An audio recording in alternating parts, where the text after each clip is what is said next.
सड़क पर दौड़ती गाड़ियों की रिलमपेल तो हम रोज ही देखते हैं। लेकिन दोस्तों, आज हम एक ऐसे शहर को देखने जा रहे हैं जहां ना तो सड़क है और ना ही गाड़ियां। हाँ, सड़क इस शहर तक पहुंचने का माध्यम जरूर है, लेकिन इसे घूमने का जरिया नहीं।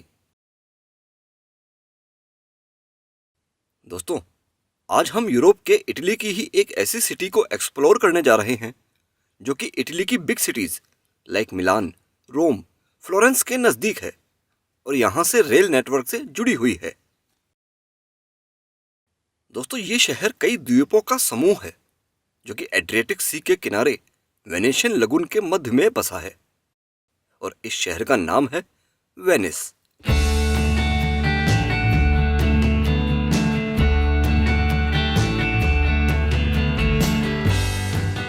फ्रेंड्स, ट्रेन से उतरने के बाद वेनिस को विजिट करने के लिए आपको बोट के माध्यम से सेंट मार्क को जाना होता है, जो कि सेंट मार्क स्क्वायर के और गंडोला राइड के लिए फेमस है।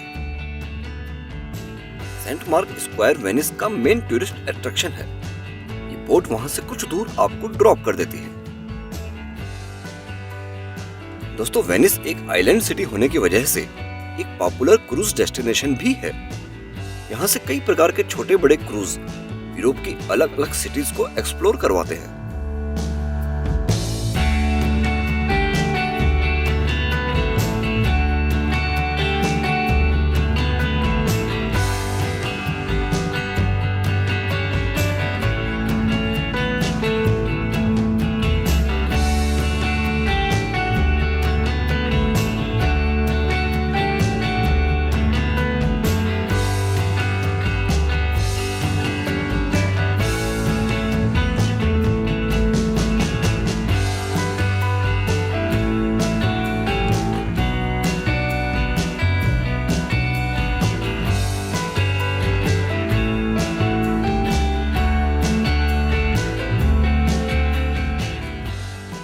फ्रेंड्स, वेनिस छोटे बड़े करीब 100 से ज्यादा द्वीपों का समूह है। ये जो चारों ओर आप बिल्डिंग्स देख रहे हैं, ये सभी वेनिस का ही पार्ट है।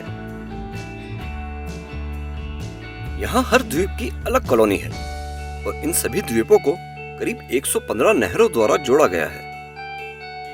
दोस्तों, 5वीं शताब्दी में स्थापित वेनिस 10वीं शताब्दी में एक प्रमुख समुद्री शक्ति बन गया था। अपनी ऐतिहासिक पृष्ठभूमि और कलात्मकता की वजह से वेनिस 1987 में यूनेस्को द्वारा वर्ल्ड हेरिटेज साइट घोषित किया गया था। ये जो द्वीप आप देख रहे हैं, ये सेंट जॉर्जियो मैगिकोर द्वीप है। इसके मध्य बना चर्च वेनिस के मुख्य स्थलों में से एक है।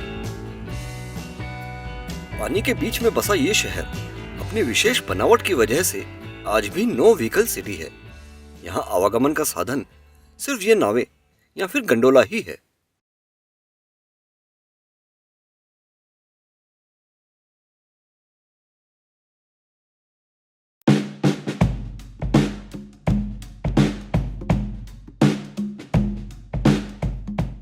दोस्तों, अब हम पहुंच गए हैं वेनिस के सेंट मार्को। बोट से उतरने के बाद यहां से हमें पैदल ही सेंट मार्क स्क्वायर तक जाना होता है।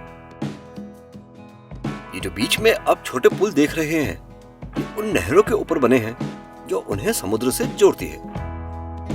और यही वो नहरें हैं जिनके माध्यम से यहाँ के लोग एक से दूसरी जगह आते जाते हैं।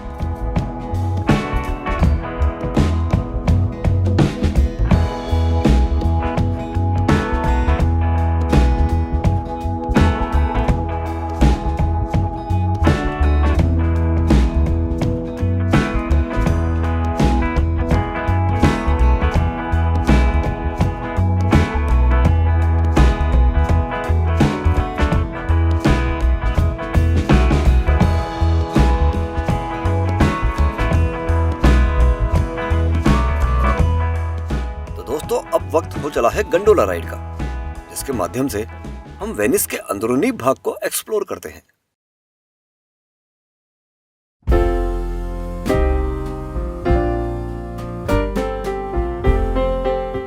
दोस्तों, ये वही गंडोला राइड है जिसे हम बचपन से एक हिंदी फिल्म के गाने में देखते आए हैं, और वो फिल्म है अमिताभ बच्चन जी की 1979 में आई फिल्म द ग्रेट गैम्बलर। और वो गाना है दो लफ्जों की है दिल की कहानी। ला ला ला ला ला ला ला ला ला ला।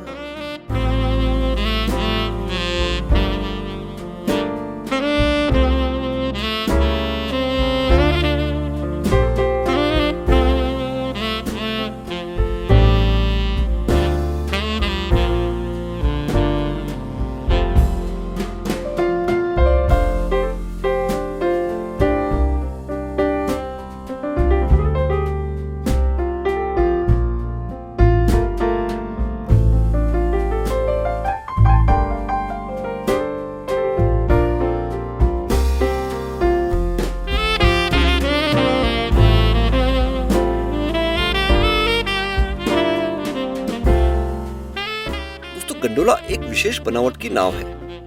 बताया गया है कि करीब 11वीं शताब्दी से ये गंडोला वेनिस में चलाए जा रहे हैं। उस समय काल में ये सिर्फ शहर के कुछ रईसों द्वारा इस्तेमाल किए जाते थे, लेकिन आज ये गंडोला वेनिस का मेन टूरिस्ट अट्रैक्शन है। शायद ही कोई टूरिस्ट हो जो वेनिस आए और गंडोला की राइड ना करे।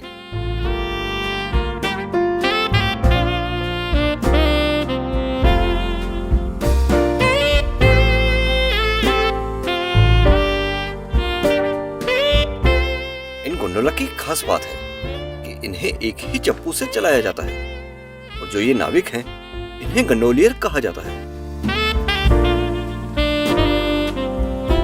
दोस्तों, gondola ride Saint Mark Square के नजदीक अंदरूनी हिस्सों की नहरों को कवर करती है।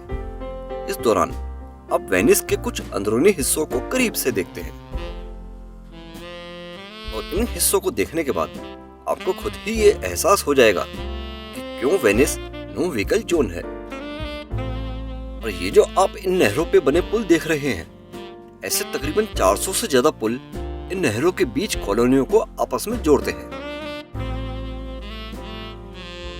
फ्रेंड्स, ये भी एक आश्चर्य की बात है।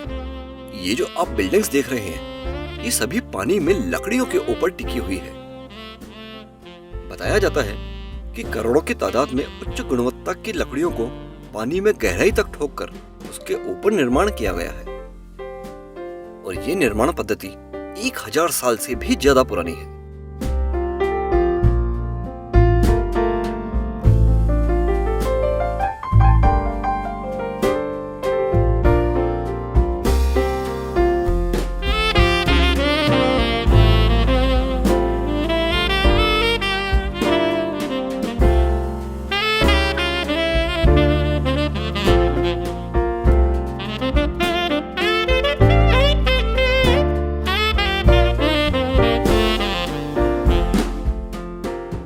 गंडोला राइड के बाद अब हम चलते हैं सेंट मार्क स्क्वायर, जो कि इस शहर का दिल माना गया है।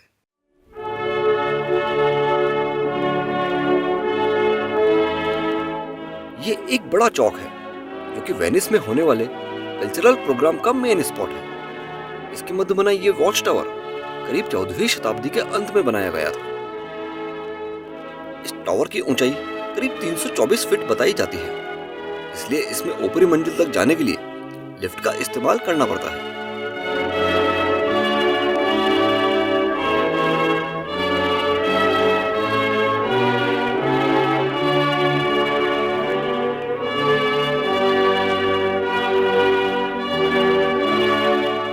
ये जो सामने आप बिल्डिंग देख रहे हैं, ये है सेंट मार्क बेसिलिका।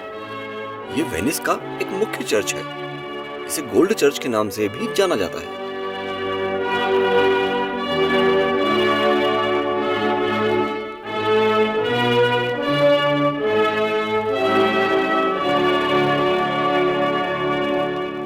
तो चलिए अब हम चलते हैं वेनिस का फेमस रियाल्टो ब्रिज देखने।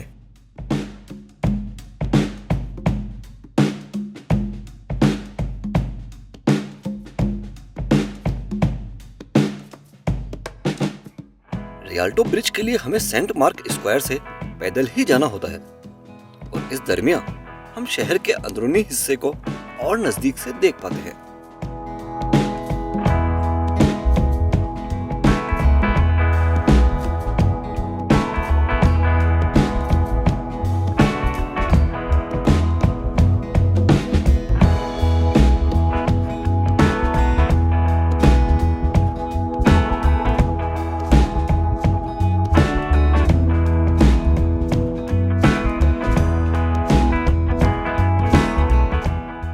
दोस्तों ये है रियाल्टो ब्रिज, जो कि ग्रांड कैनाल पर सैन मार्को और सैन पोलो को आपस में जोड़ता है।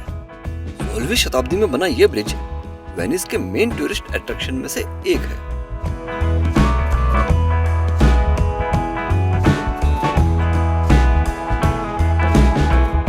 तो दोस्तों ये था वेनिस का डे ट्रिप। मेरी आपको ये सलाह है कि कभी आप वेनिस का प्लान करें तो कम से कम 2 दिन यहाँ जरूर गुजारें।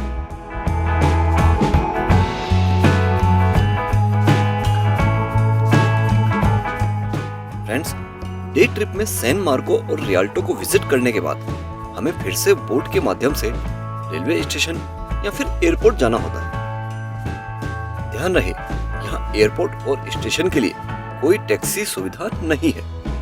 ये बोट्स ही वेनिस की लाइफलाइन है।